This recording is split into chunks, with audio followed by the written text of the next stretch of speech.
Guys ഇത് നമുക്ക് തോട്ടിൽ നിന്ന് കിട്ടിയ വിയറ്റ്നാം വരാലാണ്. ഗൈസ് ഇതിന്റെ പേര ഫുൾ പാറ പോലെയാണ് ഗൈസ്. അമ്മാനാണ് അടിച്ചു കൊടുത്തത് പാറയാക്കി. ഗൈസ് ഇത് തൊടുമ്പോ ചാടാനുള്ള സാധ്യത ഉണ്ട് ഗൈസ്. ചാടി ഇത് പാമ്പിനെ പോലെ എറിയും ഗൈസ്. കുറെ കിട്ടിയായിരുന്നു, കറിയൊക്കെ പൊരിക്കുകയൊക്കെ ചെയ്തു ഗൈസ്.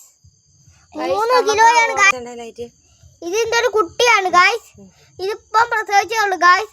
ഈ കുട്ടി ഇപ്പം പ്രസവിച്ചുള്ളൂ ഗൈസ്. ഈ കുട്ടി ഇത് വലിയ കുട്ടിയാണ് ഗൈസ്. കുട്ടി വലുതാണ് ഗൈസ്. വലിയ കുട്ടിയാണ് ഗൈസ്. കുട്ടി തന്നെ ഇത്ര ഉണ്ട് ഗൈസ്. കുട്ടി മീൻ തന്നെ ഇത്ര ഉണ്ട് ഗൈസ്. അപ്പോൾ വലിയ മീൻ എത്ര ഉണ്ടായിരിക്കും ഗൈസ്? വലുതാണ് മീൻ എത്ര ഉണ്ടായിരിക്കും ഗൈസ്?